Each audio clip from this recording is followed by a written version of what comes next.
박정희가 친분 이용해 경향신문 경영 맡기려 했지만 휘둘리지 않다. 김희연. 논설위원 구상. 프랑스가 뽑은 세계 200대 문인. 그 신문사 일 어떻게 되었어요? 그저 내가 할 수 있는 일이란 시 줄을 쓰는 것밖엔 없나 봅니다. 보고를 받아 다 알고 있어요.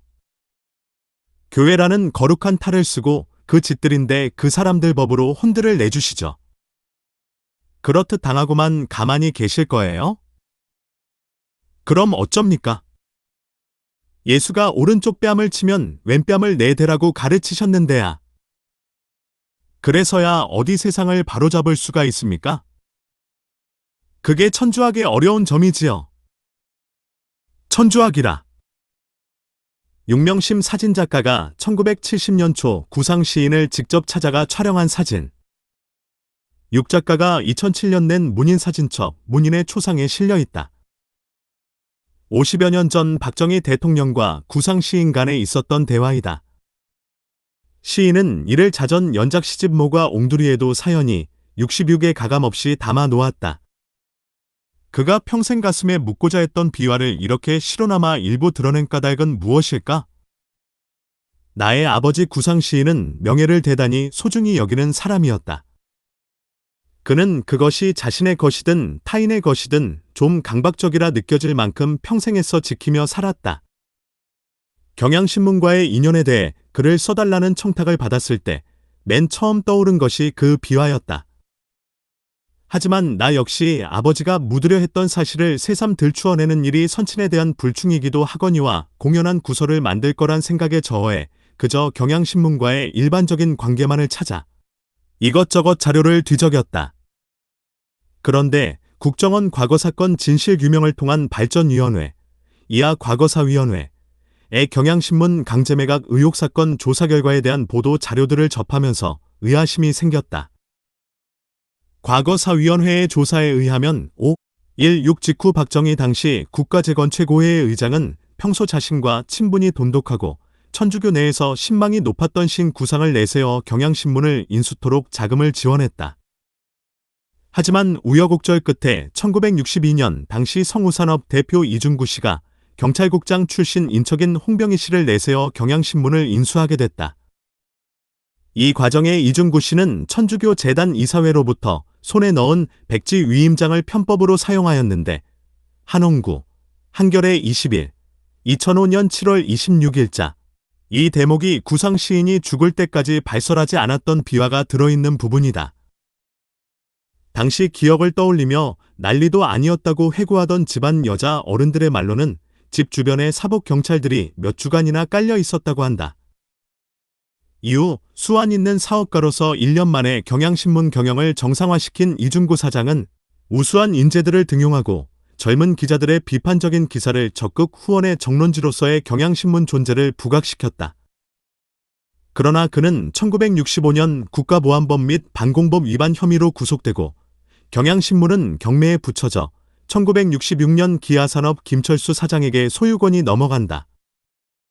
배후엔 부산일보, 문화방송 등의 경영권을 장악한 당시 박정희 대통령의 뜻을 읽고 알아서 받든 중앙정보부의 개입이 있었다고 과거사위원회에서 밝힌 바 있다. 나의 의문은 이것이다.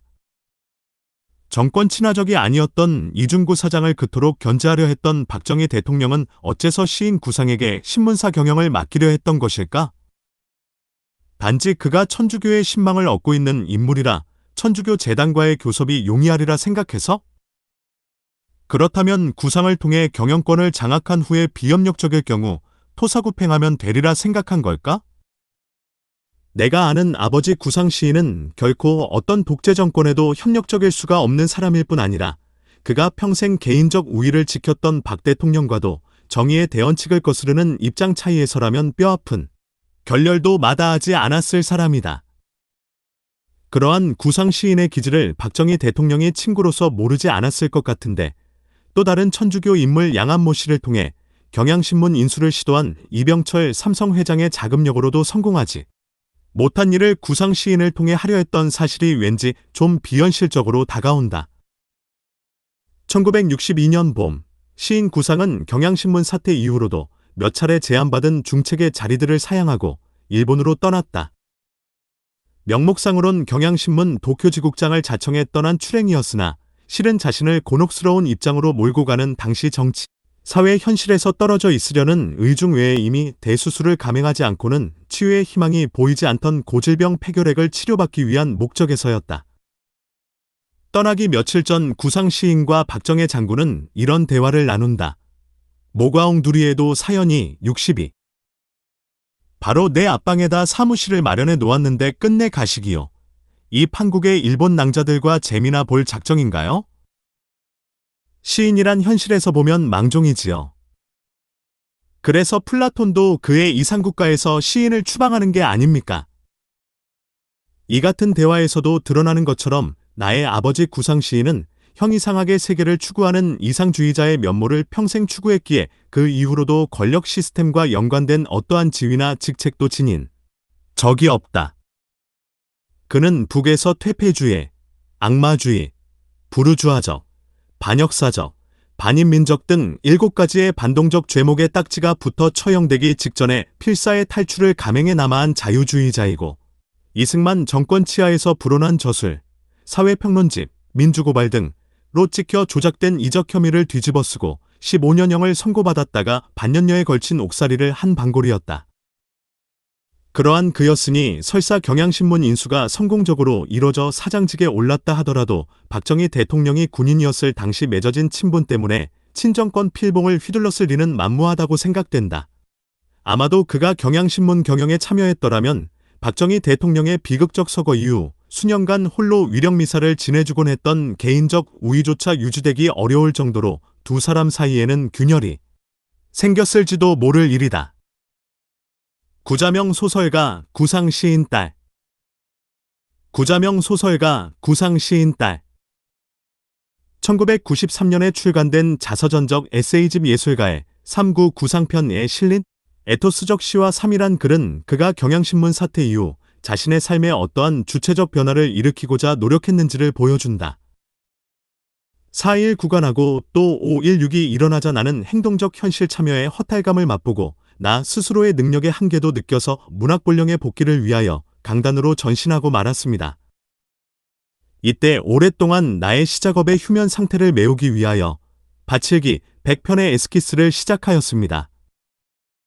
나 같은 사람은 촉발생심, 촉발생심, 이나 응시소매격, 응시소매격, 인시를 써가지고선 도저히 사물의 실제를 파악하지 못할 뿐 아니라 존재의 무한한 다면성이나 복합성을 조명해 내지 못하기 때문에 한 제재를 가지고 응시를 거듭함으로써 관입실제해 보려는 의도에서였습니다.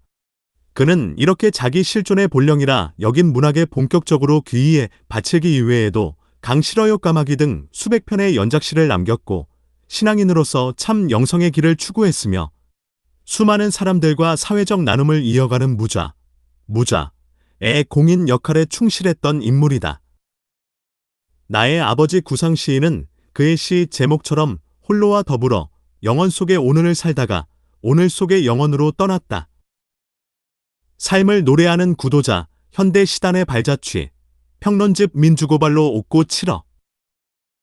한국전쟁의 비극과 이를 극복하는 인간애를 담은 초토이 시 등으로 현대 시단에 큰 족적은 남긴 구상시인, 1919에서 2004년은 삶을 노래하는 구도자로 불린다. 평생을 기독교적 존재관으로 살아온 그는 시를 통해 견고한 구도의 삶을 이어갔다. 또 필봉을 꺾지 않는 강직한 언론인이었다. 경향신문에서는 1961에서 1965년 논설위원 겸 도쿄지국장을 지냈다. 구상시인, 앞줄 왼쪽, 이 1947년 진주 충렬사 사당 앞에서 문우들과 기념 촬영을 하고 있다. 비하어, 경향신문 자료사진. 서울 이화동에서 태어난 시인은 4살 때 아버지를 따라 강원 원산시 근교인 덕원으로 갔다. 부친은 원산에서 해성학원을 설립해 원장을 지냈다. 15살에 가톨릭 신부가 되기 위해 베네딕토 수도원 신학교에 들어갔으나 3년 만에 환속하기도 했다. 일본으로 건너가 니온대학 종교과에 입학해서는 불교, 기독교 등 각 종교의 철학적 근거를 배우며 정신적 근원을 다졌다. 1941년 고국으로 돌아와 북한 함흥에서 북선 매일신문 기자로 일했다. 원산 문학과 동맹으로 활동하며 발표한 여명도 낄밤 등의 필화 사건에 휘말려 1947년 월남했다. 1953년엔 그가 발간한 사회평론집 민주고발이 판매 금지됐고 반공법 위반죄로 15년을 구형받았다가 무죄로 풀려나기도 했다. 그는 문학에만 전념하기로 결심하지만 장면 총리, 5.16 직후 박정희 정권 등의 정계 입문 권유가 끊이지 않았다. 두 아들을 먼저 떠나보내고 자신은 폐결핵 등 병마와 가난으로 힘겨운 삶을 보냈다. 부인 서영옥 여사가 1993년 타계한 후에는 소설가 딸 자명과 작은 아들의 손녀가 유일한 가족이었다.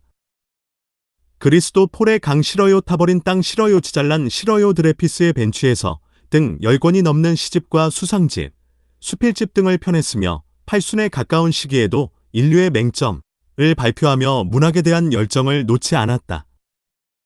그의 작품은 프랑스, 독일, 이탈리아, 스웨덴어 등으로 번역돼 읽히고 있다.